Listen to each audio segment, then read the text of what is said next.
Hello everyone, Alistair Gold here. Little bit of an extra video this week, purely because I was sitting down working away today. As I got to the end of my shift, I thought, you know what, there's probably enough that we can do another video in between whatever probably comes in the next few days. You know, there's new signing on the way, there's people leaving behind the scenes, little things going on with the academy as well, and also someone rising in prominence on the staff behind the scenes as well. So I thought, you know what, there's probably enough that we can have a little chat. Obviously, if you only want your chats once a week, feel free to skip this one and head to the next one, which will probably be Monday or Tuesday. But if you want a little bit extra, let's have a chat about all things Tottenham Hotspur. New face coming in. Looks like they're heading through the door, and that is Guglielmo Vicario. I don't know whether I've murdered the pronunciation there, but hopefully I got it close enough. If you're not aware, Guglielmo is Italian for William.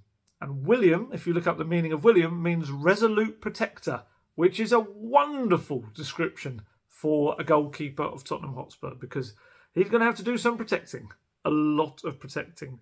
Looks like that deal is heading towards its conclusion now, which is great. Reportedly 19 million euros, which is 16.3 million pounds. Talk that his medical will be this weekend, potentially Sunday, and that will all get tied up, and Spurs will have their long-term successor to Hugo Lloris, who obviously publicly announced his desire to leave the club after 11 years. So, how did we get to Vicario? That's an interesting one, because it came out a little bit left field for me, but the more I've done digging since, the more it seems like he was there in the background as part of the shortlist. So I told you before, obviously we knew about David Raya, Georgi Marmadashvili as well, a Valencia keeper, and Vicario. Apparently they were the shortlist of the kind of the final three that they're looking at as a Lloris successor. And Vicario, if you're not aware, he's been getting absolutely rave reviews in Serie A this season, and also last season as well for Empoli. Only 26 years old, kind of hasn't even hit his prime as a goalkeeper yet. So, obviously, one of the first things you've got to factor in when you're looking for a Postecoglou goalkeeper is that it needs to be someone who's obviously very good at saving shots, as any goalkeeper has to be, but also they need to be able to kind of move that ball quickly, with little hesitation really, building up possession from the back very quickly, getting it out to either the defenders or the midfielders. Not really ones for long kicks or big diagonal balls, just very much quickly recycle possession, relentless nature of the "we never stop" Postecoglou motto. So yeah, from what I understand, having dug around a fair bit this week, our old friend Fabio Paratici was a big admirer of Vicario, along with Gabbiadini. And I actually understand that Paratici inquired about Vicario earlier in the season, spoke to those around the goalkeeper to just kind of see his availability for this summer. And lo and behold, here we are. The Paratici influence still there, clearly.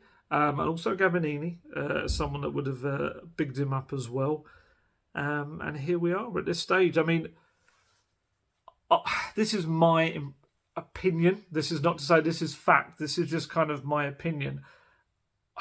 I just wonder whether almost, how do I put this?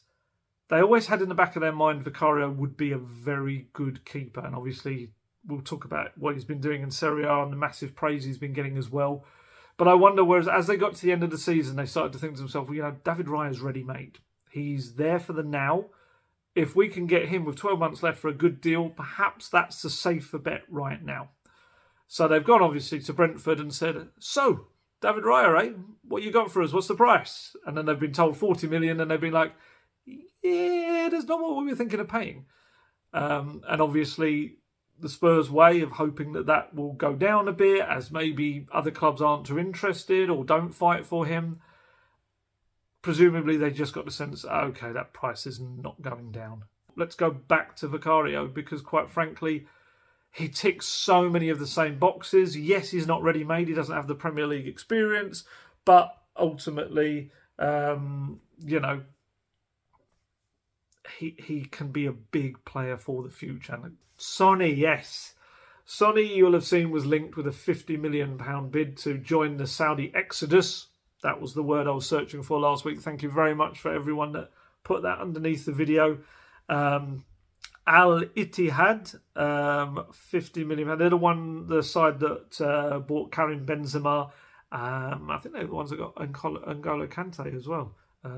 Conte, technically, I think you're supposed to say, aren't you?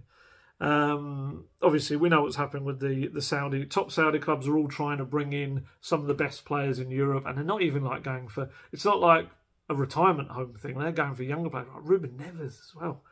It's a proper attempt to make their league into, I guess, the next Premier League is probably what they're trying to do with it.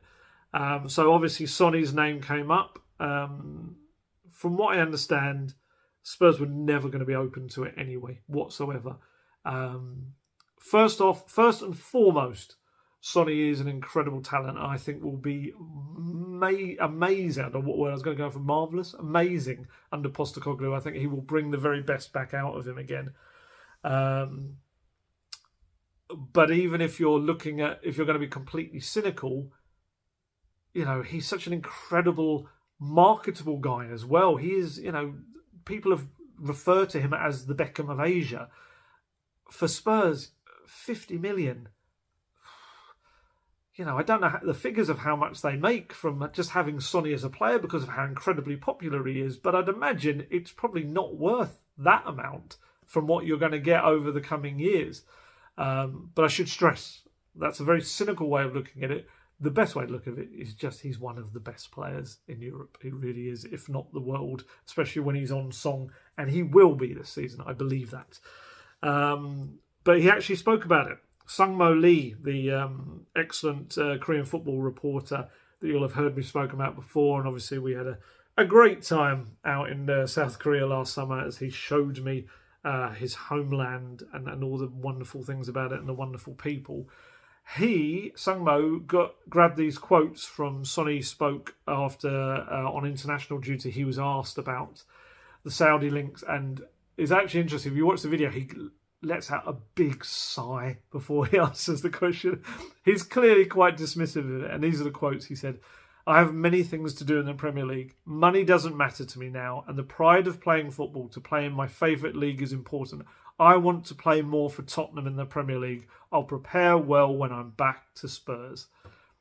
You can't ask for more than that. That's exactly what you want to hear from one of your top players, coming out and quite clearly saying, "Nope, got plenty more to do at Spurs. Thank you very much."